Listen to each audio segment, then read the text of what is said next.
ଅନାଥ ହୋଇଗଲେ ଦୁଇ ଶିଶୁ କାଳିଆ ଓ ରୋହିଣୀ। ଦୁଃଖ ଯେତେବେଳେ ଆସୁଛି ନା ସେ ଏକା ଆସୁନି, ତା ସାଙ୍ଗରେ ଭାଇ ବନ୍ଧୁ ଓ କୁଟୁମ୍ବକୁ ସାଙ୍ଗରେ ନେଇକି ଆସେ। ଆଉ ଆସିବା ପରେ ସବୁକିଛି ହରେଇବାକୁ ବାଧ୍ୟ ହୁଏ ଏ ମଣିଷ। କଥାରେ ଅଛି, ଦୈବ ଦୌଡ଼ି ମଣିଷ ଗାଇ, ଜେଣିକି ଟାଣଇ ସେଣିକି ଯାଇ। ଏମିତି କିଛି ଘଟି ଯାଇଛି ମୋ ଭାଗ୍ୟରେ। ସାର୍, ମୁଁ ରୋହିଣୀ। ମୋ ସାଙ୍ଗରେ ଦୈବ ଯାହା କରିଛି ମୁଁ ଗୋଟି ଗୋଟି କରି ସବୁ କହିବି ସାର୍। ମୋର ନାମ ରୋହିଣୀ ମହାରଣା।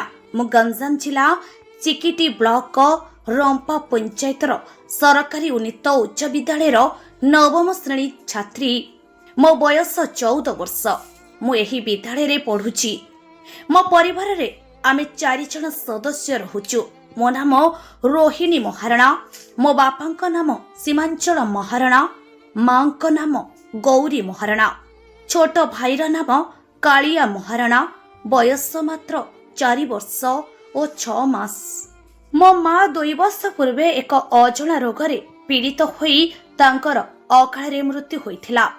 ଆଉ ଏବେ ବାପାଙ୍କର ଏକ ସଡ଼କ ଦୁର୍ଘଟଣାରେ କିଛି ଦିନ ଧରି ଚିକିତ୍ସିତ ହୋଇଥିବା ବେଳେ ପ୍ରାୟ 2 ଦିନ ତଳେ ତାଙ୍କର ଦେହାନ୍ତ ଘଟିଛି।